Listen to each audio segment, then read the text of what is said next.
Bonjour et bienvenue à tous pour la présentation de notre webinaire sur les comparaisons inter-instruments.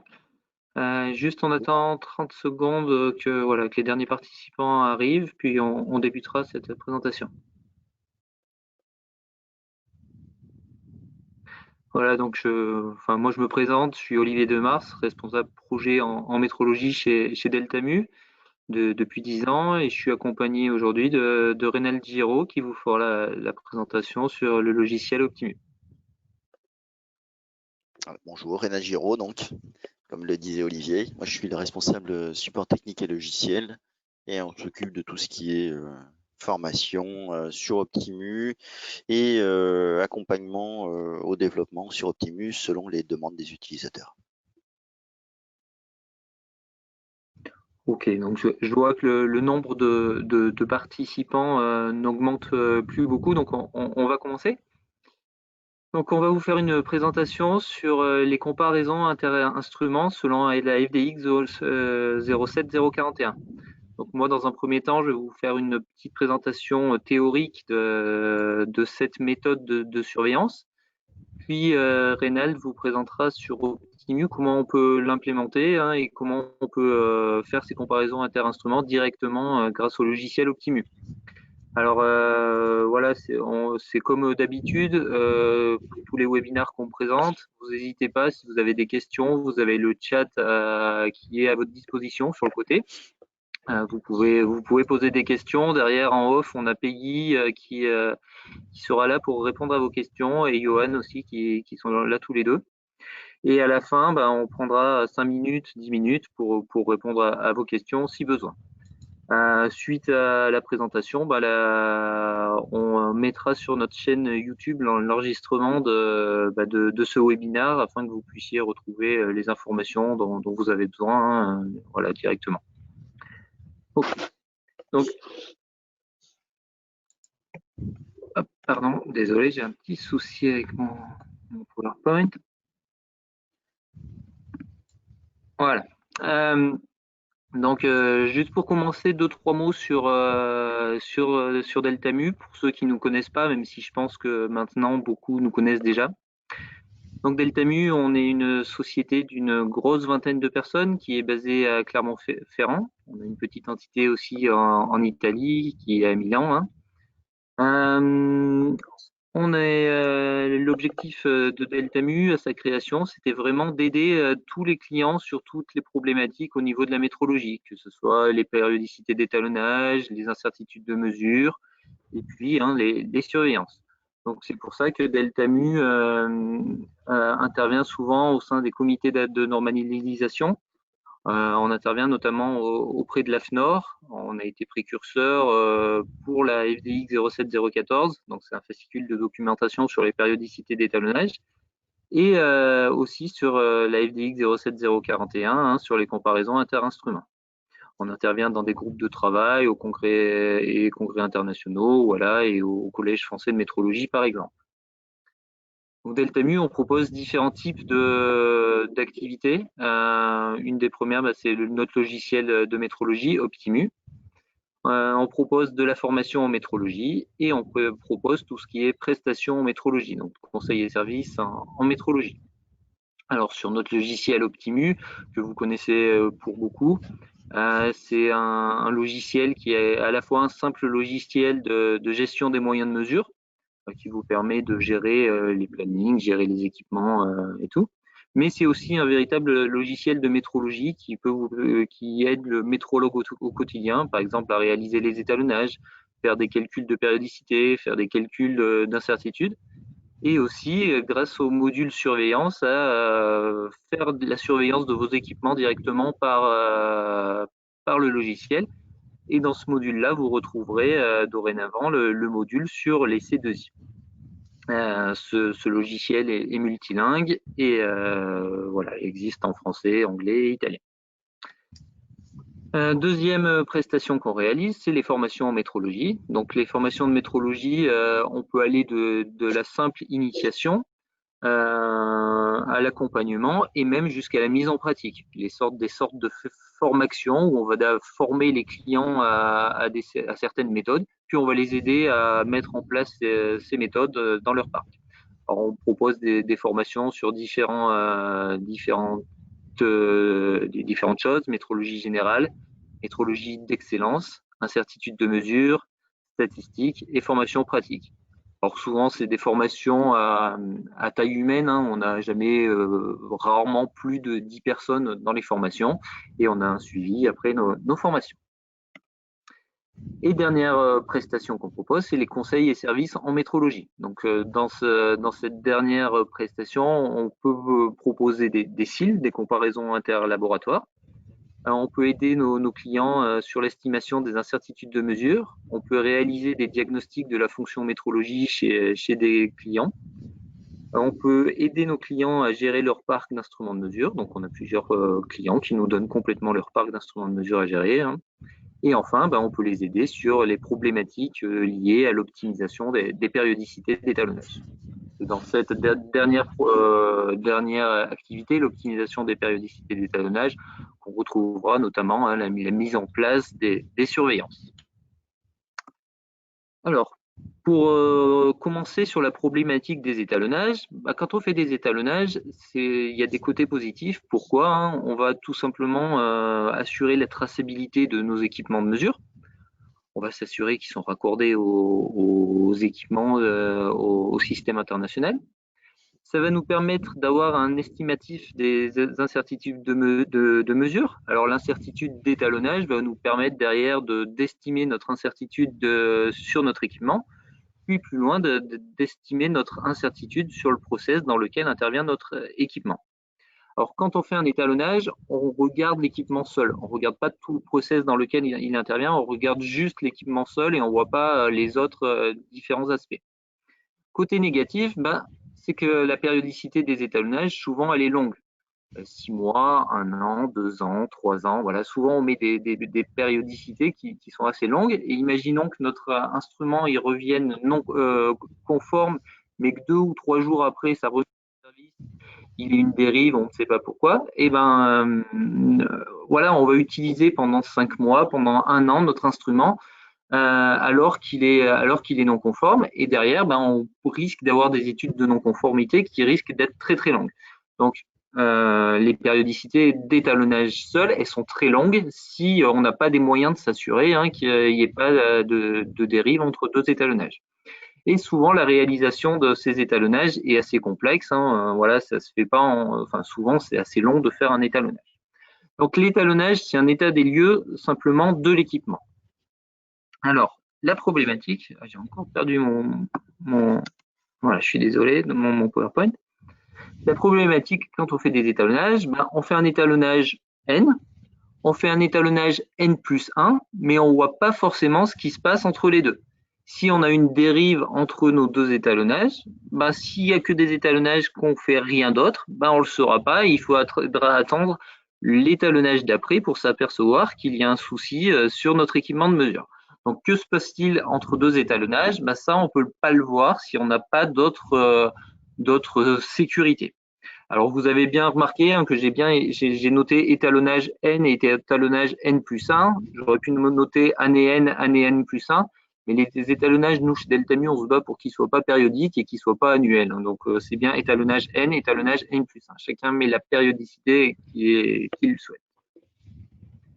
Donc, la solution pour voir ce qui se passe entre deux étalonnages, s'assurer qu'il n'y a pas de dérive de notre équipement, c'est quoi? C'est mettre en place des surveillances.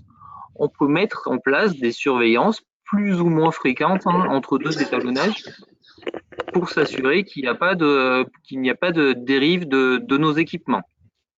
Voilà.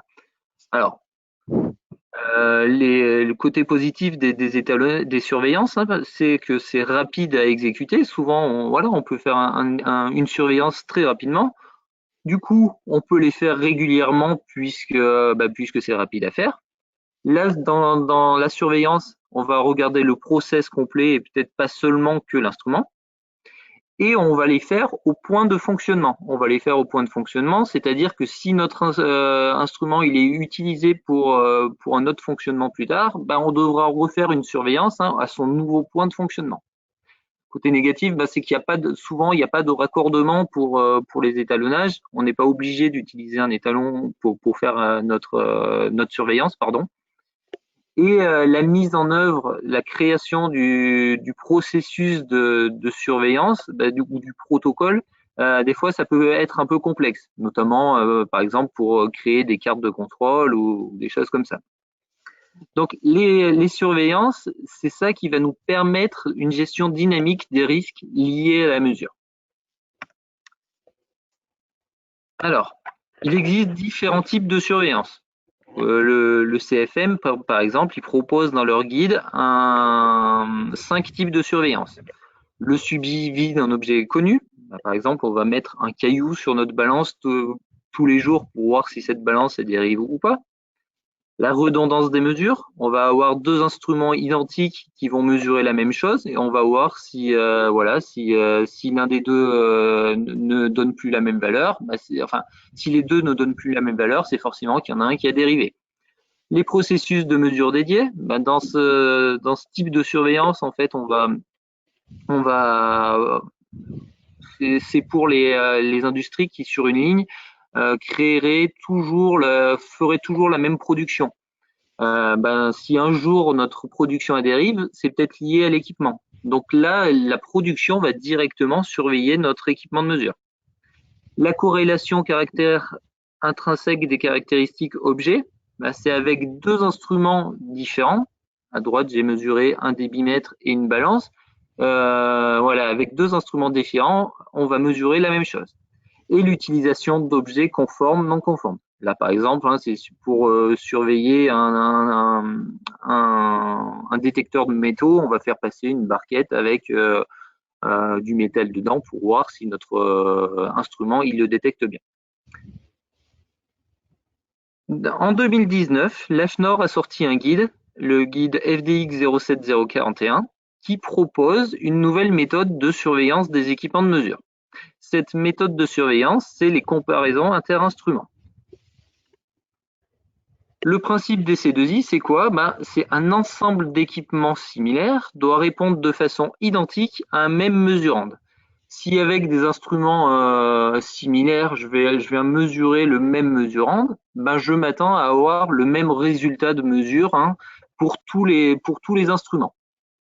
Alors comme vous le voyez, la FDX 07041 date de juillet 2019. Il faut savoir que c'est pas nouveau les C2I, et par exemple Jean-Michel Pou et Pascal Coquet avaient fait en 2015 une présentation lors du Congrès international de métrologie au cours d'une conférence. Comment on fait pour une C2I? Comment se déroule une C2I? Tout d'abord, on va définir le périmètre et identifier les instruments. Alors, on va travailler sur des instruments qui ont une grandeur identique. On va faire en sorte que nos instruments aient une étendue assez proche, qu'ils aient une résolution identique aussi. Donc là, on va, dans une C2I, regrouper tous les instruments qui peuvent être utilisés l'un pour l'autre. Par exemple, on va regrouper tous les pieds à coulisses 0,150 mm de notre entreprise. Ensuite, dans la deuxième étape, on va choisir le support de référence. Alors, le support de référence, il y a trois types de supports. Soit ça peut être un étalon. Alors, un étalon, c'est un instrument qui a une valeur nominale qui est étalonné par rapport à cette valeur nominale. On peut se servir de cet étalon pour faire notre cible, notre C2I, pardon. On peut utiliser un support type. Un support type, ça va être par exemple un gabarit qui va avoir plusieurs, qui va avoir plusieurs cotes et qu'on va pouvoir, sur lequel on va pouvoir tester nos équipements sur les différentes cotes et voir si tous nos instruments réagissent de la même façon. Ou on va utiliser parfois ce qu'on appelle un équipement intermédiaire. Alors un équipement intermédiaire, il est utilisé par exemple pour des instruments qui sont non démontables et qu'on serait obligé de faire directement sur ligne. Alors, on peut prendre le cas de sondes de température, des sondes de température qui sont non démontables ou difficilement démontables. Ce que je vais faire, je vais utiliser un équipement intermédiaire, par exemple un thermomètre de référence ou un thermomètre portable, et je vais faire en fait, je vais me servir de ce thermomètre portable comme équipement intermédiaire pour faire ma comparaison. Ensuite, on va créer notre protocole de mesure de surveillance. On va choisir le nombre de niveaux sur lequel on fait la surveillance, le nombre de mesures par instrument et par niveau, et l'environnement dans lequel je fais ma prestation. Est-ce que je le fais directement en laboratoire? Est-ce que je le fais directement sur site? Ensuite, on fait notre campagne de réalisation des mesures. Alors voilà, avec mon instrument, je vais mesurer un certain nombre de fois mon support de référence. Nous, ce qu'on vous conseille pour cette campagne de réalisation des mesures, c'est plutôt d'utiliser le même opérateur. Pourquoi? Parce que des fois, l'opérateur va avoir un impact sur les mesures. Et pour pas avoir un biais lié à l'opérateur, on va essayer d'utiliser tout le temps le même opérateur. Alors, c'est notamment le cas dans des mesures de couple avec une clé dynamométrique ou des mesures dimensionnelles avec des instruments variables, un pied à coulisse, un micromètre, où l'opérateur va avoir un impact non négligeable. Donc dans ces cas-là, je vais plutôt utiliser toujours le même opérateur. L'étape d'après, c'est de faire le traitement des résultats. Alors dans le traitement des résultats, on va essayer de détecter les instruments qui ont un comportement différent des autres instruments de mon périmètre. Alors pour faire ce traitement des résultats, je vais utiliser différents outils statistiques.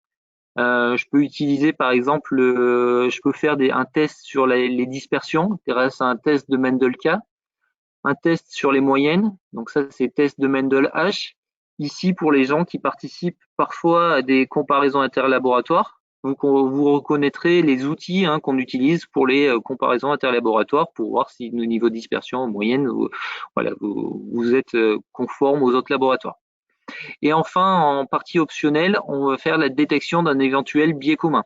Alors, on va regarder si l'ensemble de nos équipements, ils n'ont pas une dérive, et s'ils ne dérivent pas tous. Donc ça, c'est une partie plutôt optionnelle.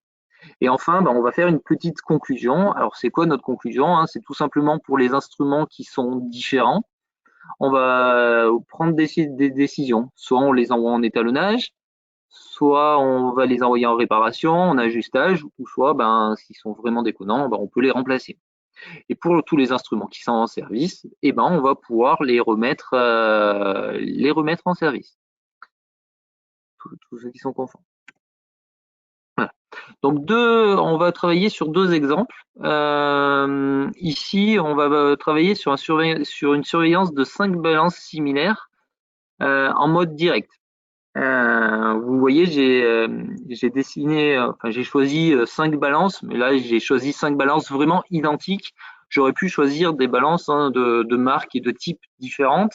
Le tout, c'est de choisir des instruments dans notre périmètre qui vont mesurer sur la même gamme, sur la même gamme et qui vont avoir une résolution assez proche. D'accord?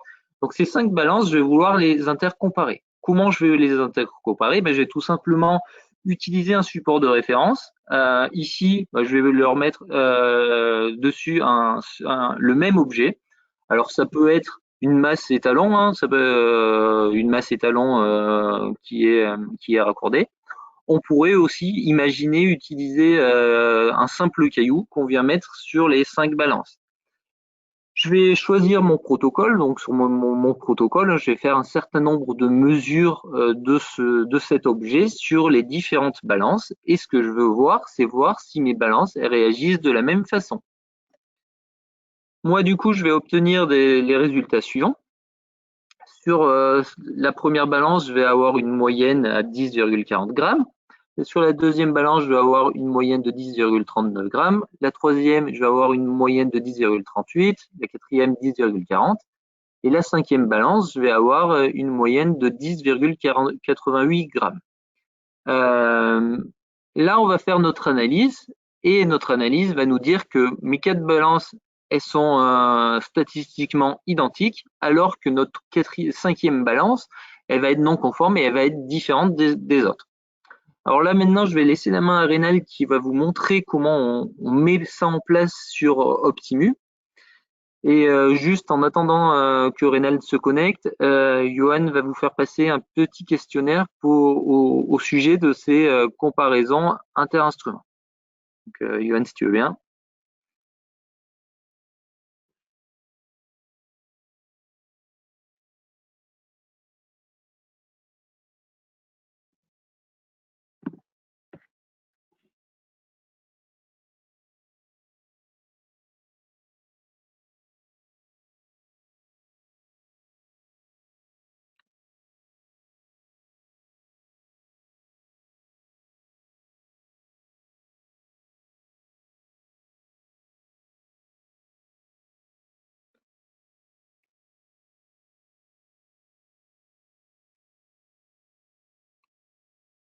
Voilà, donc je pense que ça doit être bon. Là, je vais laisser la main à Renan qui va vous faire la présentation dans Optimu de comment implémenter les comparaisons inter-instruments dans Optimu.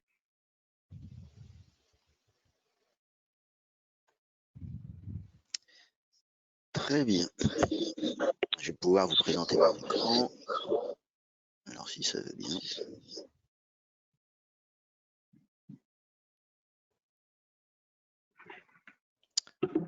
Tac. 2 petites minutes.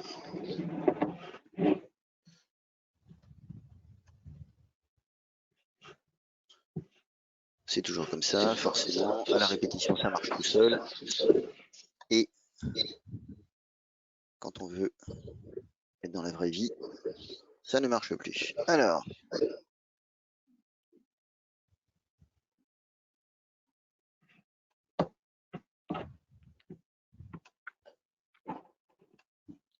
forcément, je vais vous demander juste 2 petites minutes. Tac, voilà, c'est très bien. Je viens de récupérer le droit de vous montrer mon écran. Ok. Alors, vous devriez voir les uns et les autres mon Optimu. J'ai masqué le panneau latéral. J'ai masqué le panneau latéral, voilà. Et ma tête, vous n'en avez pas grand-chose à faire pour le moment. Donc, ce qui nous intéresse, c'est la réalisation d'une comparaison inter-instruments dans Optimu. Donc là, dans Optimu, hein, pour ceux qui le connaissent déjà, donc sur la page d'accueil, je vais avoir des indicateurs. J'ai notamment un indicateur, moi, qui m'indique les C2I à réaliser. Donc je vois qu'ici, je vais avoir une comparaison inter-instruments à réaliser avant le 18 novembre 2020. Je vais avoir donc ici les informations concernant mes balances. On peut voir ici donc que ce sont des balances qui ont à peu près toute la même portée. Comme le disait Olivier, hein, on va essayer d'avoir des instruments qui sont à peu près similaires, donc des instruments qui vont avoir à peu près les mêmes portées et normalement la même résolution. Alors on peut faire des choses un petit peu différentes, hein. Ils peuvent avoir des portées plus importantes pour certains instruments, mais forcément dans ces cas-là, on va avoir certains instruments qui ne vont pas être caractérisés sur toute leur portée et d'autres qui vont être limités juste à des valeurs. Par exemple, là, si jamais j'ajoute une balance qui va jusqu'à 1 kg, elle, je pourrais que la traiter sur la portion entre 0 et 200 grammes, en gros, puisque elle serait toute seule entre 200 grammes et 1 kg. Donc, après, sur chacun de mes moyens de mesure, donc sur chacune de mes balances, je vais retrouver sa fiche de vie. On voit qu'ici, j'ai un étalonnage vérification et une comparaison inter-instruments. Pour l'instant, je suis resté sur une fréquence de 12 mois en étalonnage vérification, mais je vais pouvoir la repousser éventuellement en fonction du résultat de ma comparaison inter-instruments. Donc, pour réaliser la comparaison inter-instruments, ça se situe dans le module donc surveillance. Ici, au niveau des comparaisons inter-instruments, donc on retrouve un certain nombre de comparaisons qui ont déjà été réalisées. Alors, pour aller plus vite, forcément, je vais utiliser une comparaison inter-instruments sur lequel j'ai déjà utilisé ces instruments-là et je vais aller la dupliquer. Je duplique ma comparaison inter-instruments, je retrouve mes instruments, je retrouve les mêmes mesurandes. Donc, dans les mesurandes, j'ai choisi une masse à 50, une masse à 100, une masse à 200. On pourrait travailler donc sur la masse minimale pesable par les différentes balances, une masse médiane et la masse maximale. Moi, la masse maximale, elle était à 220, je me suis limité à 200. Donc, l'idée, c'est que ça couvre à peu près le domaine d'utilisation de ma balance ici. Donc, ces différentes masses, elles peuvent avoir, au niveau de leurs informations, une valeur de référence et une incertitude. Comme le disait Olivier, ça c'est ce qui va être utilisé par exemple pour calculer le biais commun. On est obligé surtout d'avoir ces informations-là. Il se pourrait très bien, donc là on m'a prêté une balance, moi j'ai renseigné les informations, mais il se pourrait très bien, une masse, pardon, mais il se pourrait très bien que j'ai pas ces informations. Dans ces cas-là, je serais incapable de savoir s'il existe un biais commun au regard de la masse de 200 grammes. On peut supposer que si jamais j'ai pas de biais commun à 50 et 200, il n'y en a pas à 100. Quand j'en ai pas à 50, pas à 100, est-ce qu'il n'y en a pas à 200? Ça, après, ça reste à établir. D'accord? Donc on évite généralement d'extrapoler comme pour les étalonnages.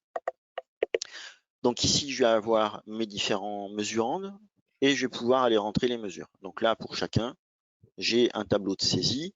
Je peux faire donc l'utilisation d'un assistant de saisie pour les mesurandes ou les instruments.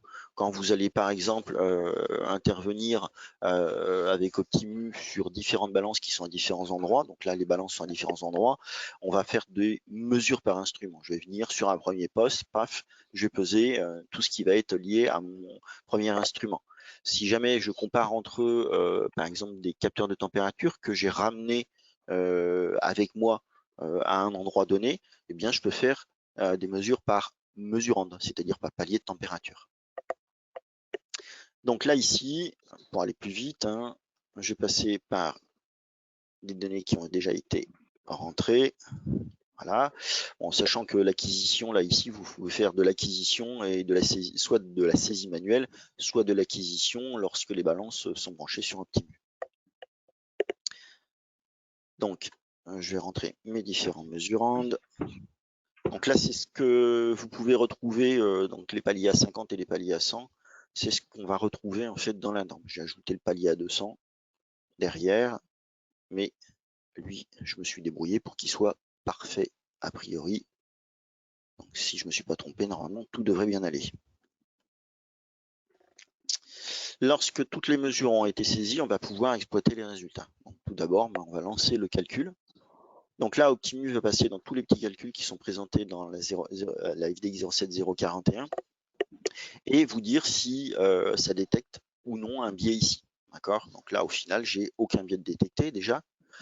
Après, je vais rentrer dans les détails des calculs. Donc, je vais avoir pour ici chacune de mes balances, chacun des mesurandes, d'accord, avec la dispersion.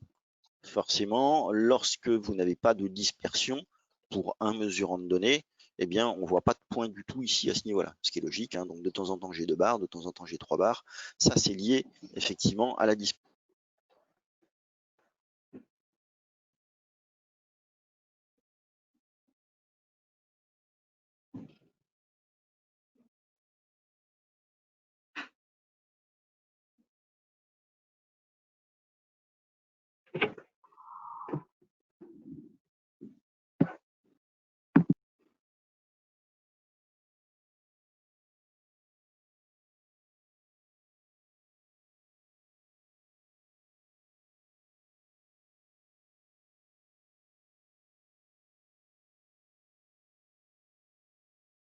C'est ça.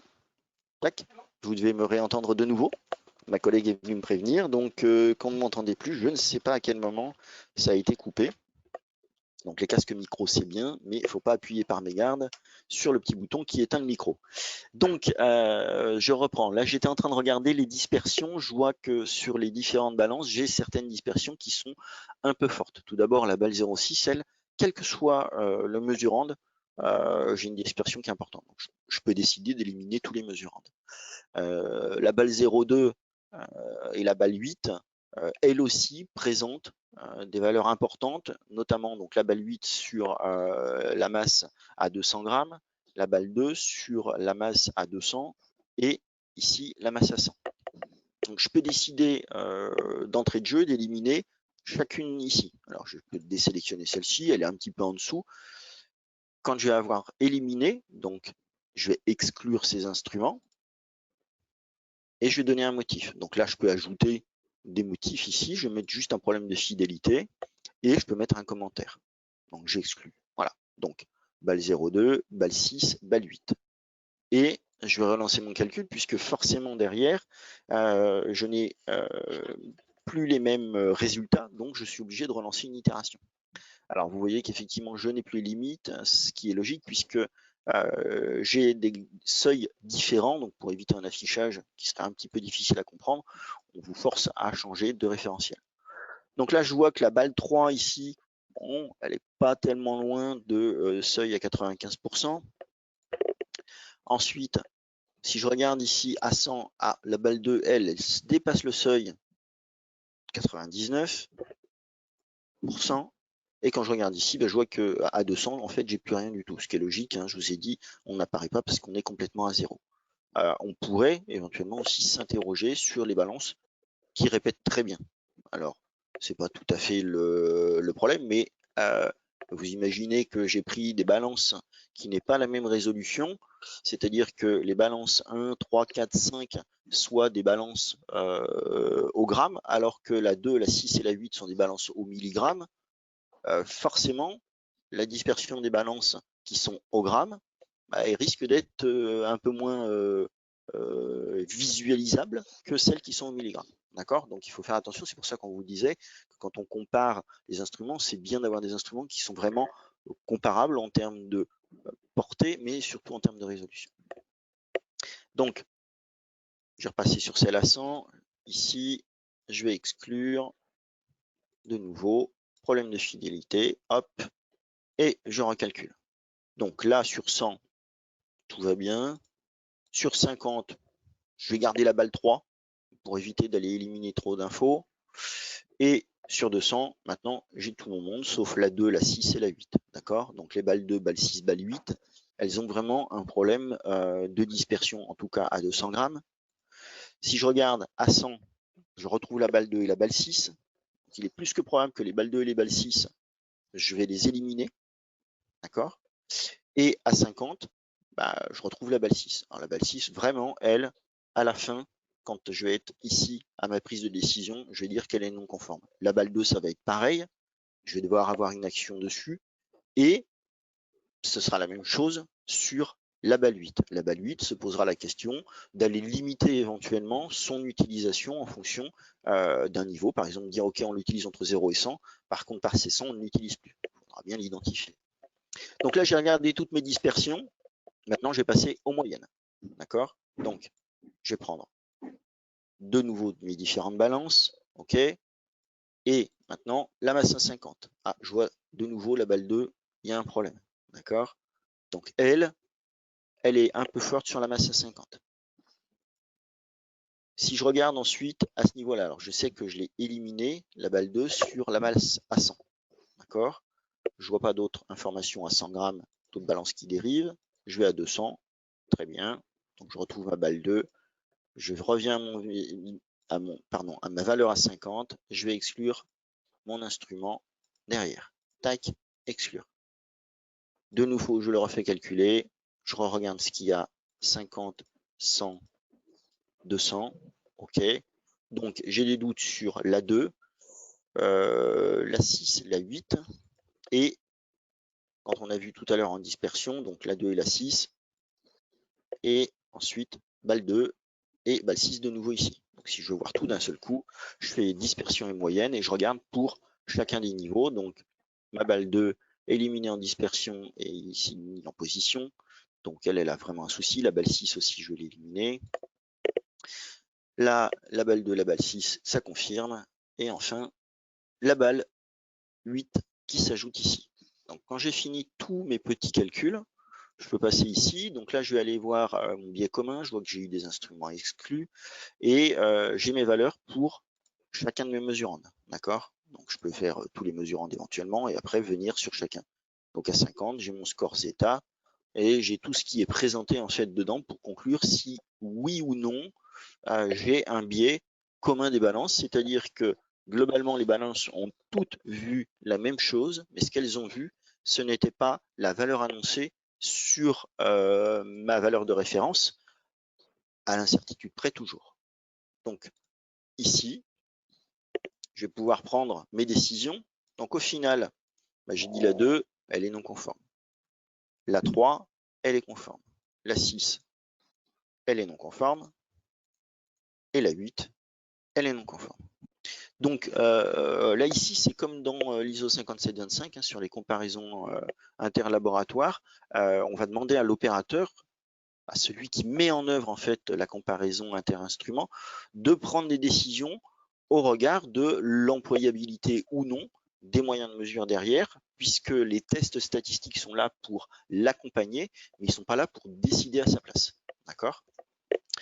Quand j'ai terminé, je vais terminer ma comparaison inter-instrument. et ça va aller créer une intervention sur chacun des moyens de mesure. Donc si je vais voir sur mes instruments dans la partie gestion de moyens de mesure, sur ma balance 1, donc d'abord ça a reporté ici ma prochaine intervention, et je vais avoir ici mon intervention de comparaison inter-instrument qui va me renvoyer vers la référence de ma comparaison et qui me dit que c'est conforme.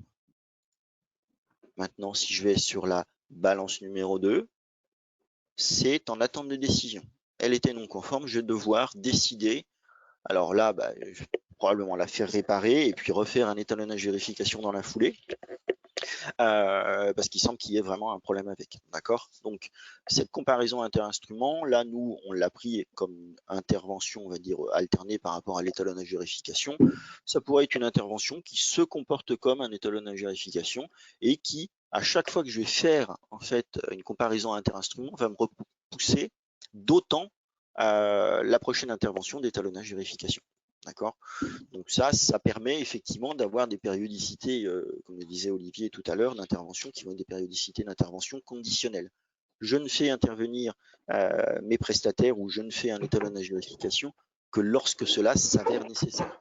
Si aucun de mes instruments ne dérive, ça ne sert pas à grand chose que je refasse un étalonnage de vérification. Donc voilà pour ce premier exemple sur les masses. Bon, si vous avez des questions, on y répondra. Mes collègues vont y répondre en direct pour celles qui sont possiblement posées dès maintenant. Et puis, si jamais on doit réfléchir un petit peu pour vous apporter une réponse, vous aurez le débrief après avec toutes les réponses à vos différentes questions. Très bien, je vais donc arrêter de partager mon écran, ce qui va permettre à Olivier de reprendre la main. Donc, ça ne devrait pas tarder. Je pense. Je vais couper ma caméra. Vous reverrez mon visage tout à l'heure.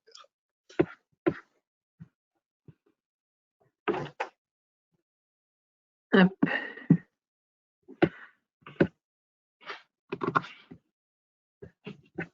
Alors.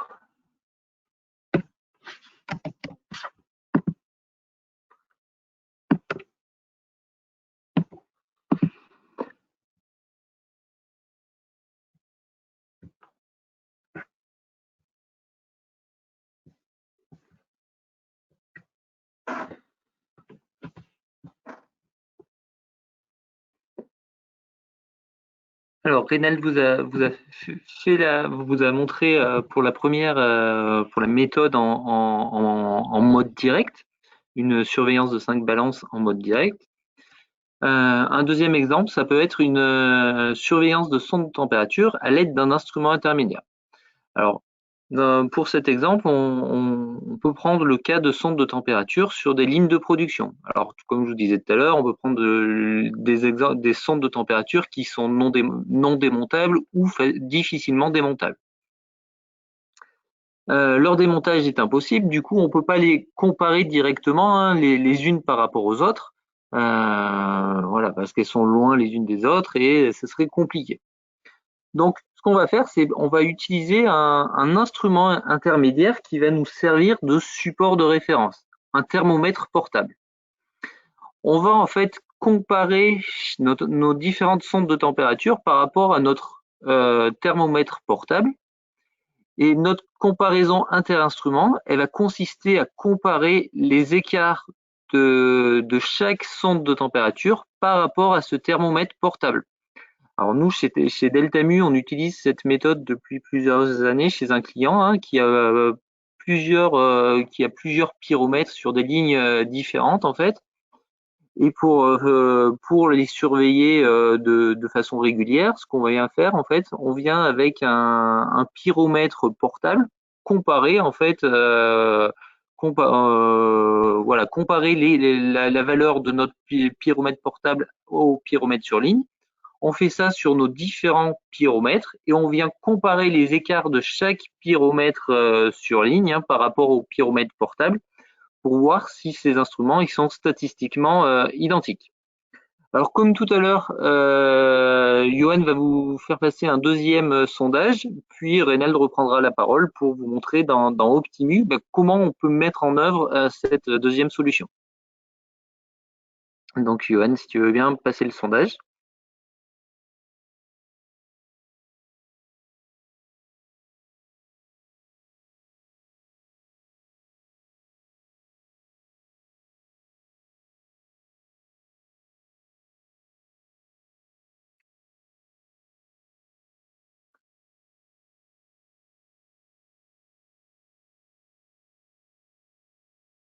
Voilà, donc on va laisser encore une petite dizaine de secondes, le temps que tout le monde ait répondu, puis après Reynald va reprendre la parole pour vous montrer dans Optimu comment implémenter cette deuxième type de méthode de surveillance à l'aide d'un instrument intermédiaire. Donc, je pense que c'est bon, Johan, et que tu peux donner la main à Reynald.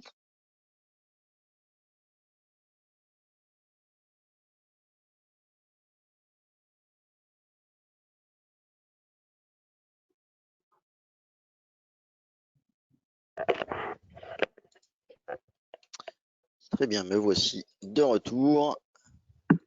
Donc, pour cette comparaison inter-instruments, là, je vais reprendre l'exemple dont Olivier vous a parlé, mais sur les pyromètres.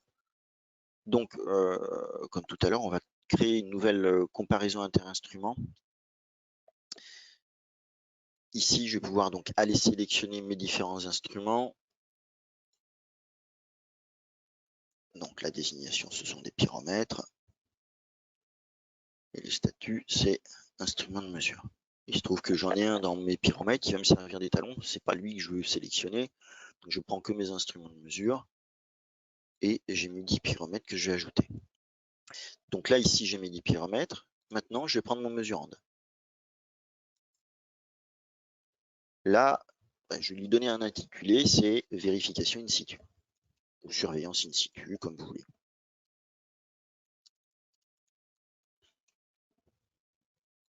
Donc là, ici, pas de décimale, c'est du degré Celsius, et je fais 2 mesures. Je vais utiliser ce qu'on appelle, donc, comme Olivier le disait, on va comparer en fait chacun des pyromètres à un pyromètre qui va avoir été étalonné. Donc là, je vais utiliser un équipement intermédiaire qui existe dans Optimu, il pourrait être externe à Optimu.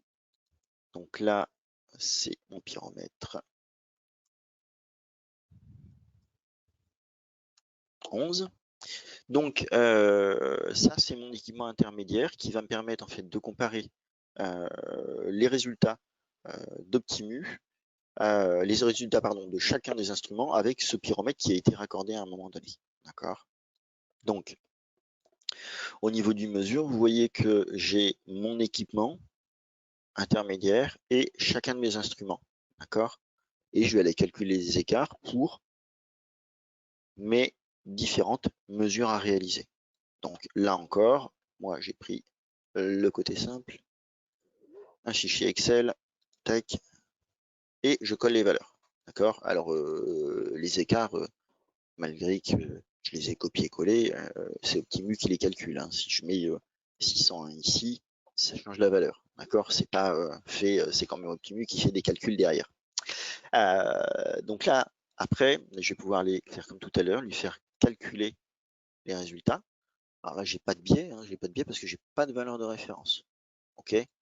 Et comme tout à l'heure, je vais aller voir dans les détails du calcul, vérifier si jamais j'ai pas un petit souci sur un des moyens de mesure. Donc on voit que le pyromètre 6, lui, il a eu un tout petit souci en fait sur la partie dispersion. Au niveau de la moyenne, ça va. Mais par contre, vous voyez, j'ai un petit problème de dispersion. Alors, le problème de dispersion peut venir de la prise de mesure. Ça, c'est possible. Donc, comme Olivier le disait tout à l'heure, il faut bien faire attention.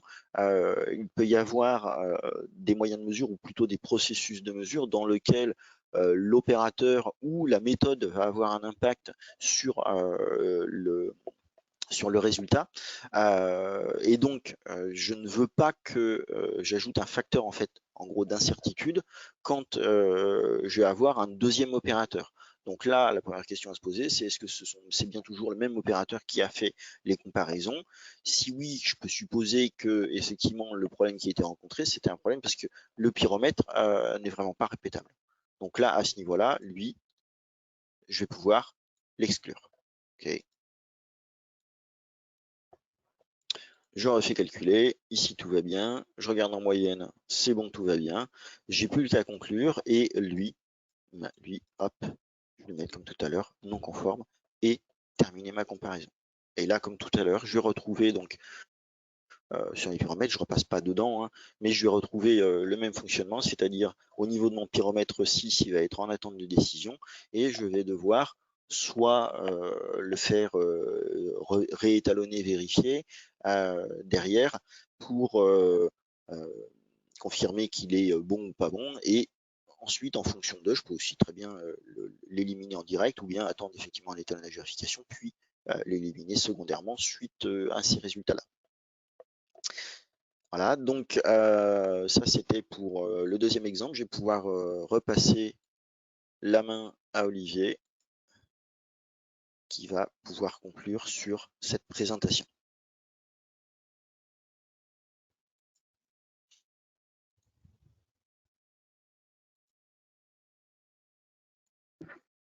Voilà, donc vous avez pu assister à la démonstration de Renel sur la mise en place des méthodes de comparaison inter-instruments sur Optimu.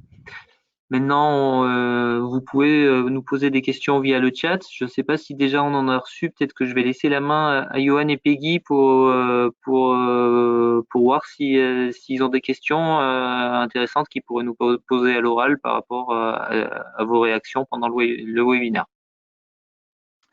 Du coup, bonjour à tous. Effectivement, on a eu quelques questions qui méritent, je pense, d'être détaillées oralement.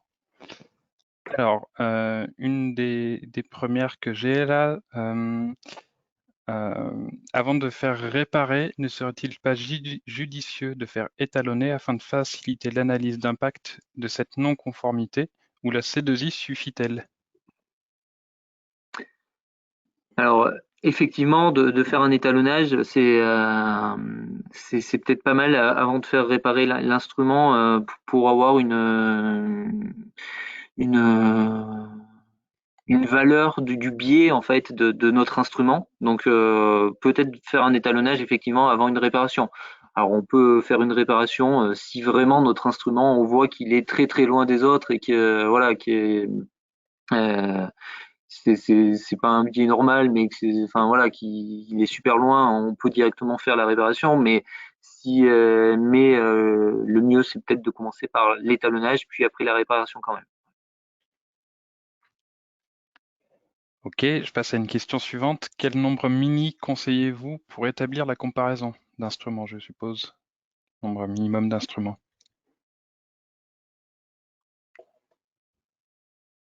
Euh, un nombre mini, ben mieux il y en a, on va dire mieux c'est parce que voilà, on va pouvoir avoir des résultats statistiques qui sont meilleurs, on va dire.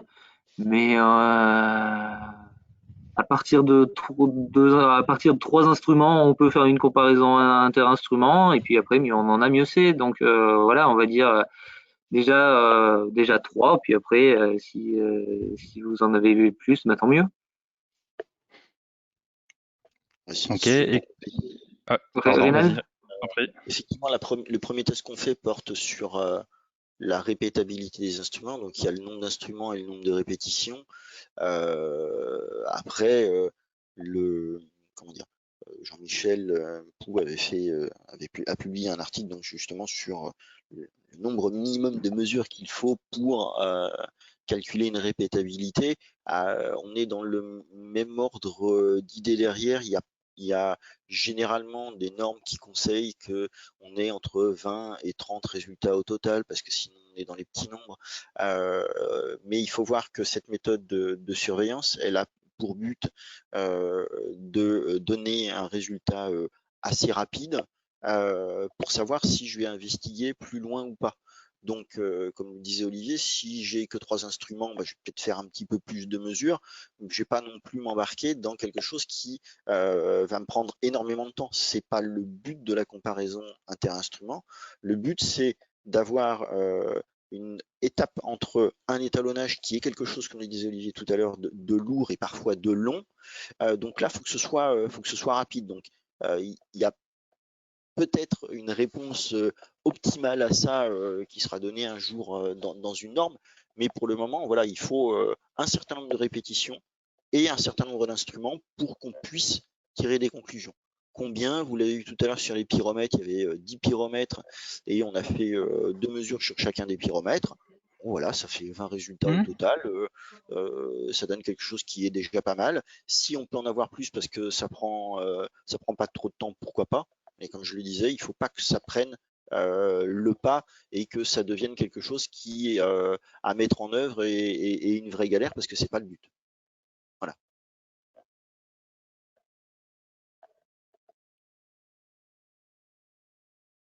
Voilà, Peggy, Johan, je ne sais pas si vous avez d'autres questions. Si vous en avez pas d'autres, Johan.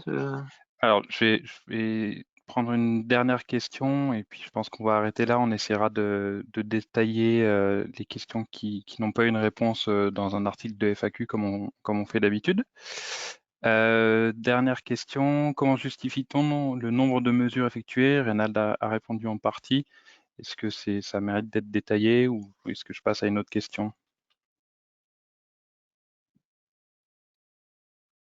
Peut-être passer à une autre question. Je pense qu'on complétera Ouais. dans la FAQ. Alors, si avec la C2I, on décide de reporter l'opération métrologique habituelle de type vérif-étalonnage, peut-on reporter seulement de 6 mois alors que la vérif-étalonnage est à 12 mois? Je pose la question car l'intervention report reporte automatiquement la périodicité complète. Oui, là c'est on va dire un report, on va dire c'est une fonctionnalité d'Optimus. Donc c'est une question effectivement qui a trait à la fonctionnalité d'Optimus. Effectivement, l'intervention, comme je l'ai dit tout à l'heure, de comparaison inter-instruments, si elle se comporte comme un étalonnage vérification, on va reporter l'étalonnage vérification d'autant. Donc moi j'avais mis dans ma présentation en fait une une comparaison inter-instruments en tant qu'intervention alternée, c'est probablement la meilleure solution dans Optimus pour éviter effectivement de reporter complètement de 12 mois en une seule fois. Voilà, donc c'est une fonctionnalité ou un fonctionnement actuel d'Optimus et on va attendre en fait que les C2I soient bien utilisés chez les uns et les autres pour avoir votre avis sur sur ce mode de fonctionnement actuel, en tout cas.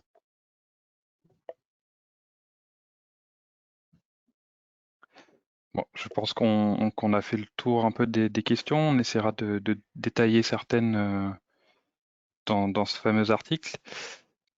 Si c'est bon pour tout le monde, je pense qu'on va pouvoir arrêter là. On sera pile poil dans les temps. Eh ben, merci à tous. Et puis, si vous avez des questions encore plus tard, vous n'hésitez pas à nous envoyer un mail, soit à métrologie@deltamu.com, soit à commerce@deltamu.com. Voilà, vous n'hésitez pas. Et puis, de toute façon, vous retrouverez l'enregistrement du webinaire sur ma page YouTube dans les prochains jours. Merci à tous d'avoir été avec nous et à bientôt.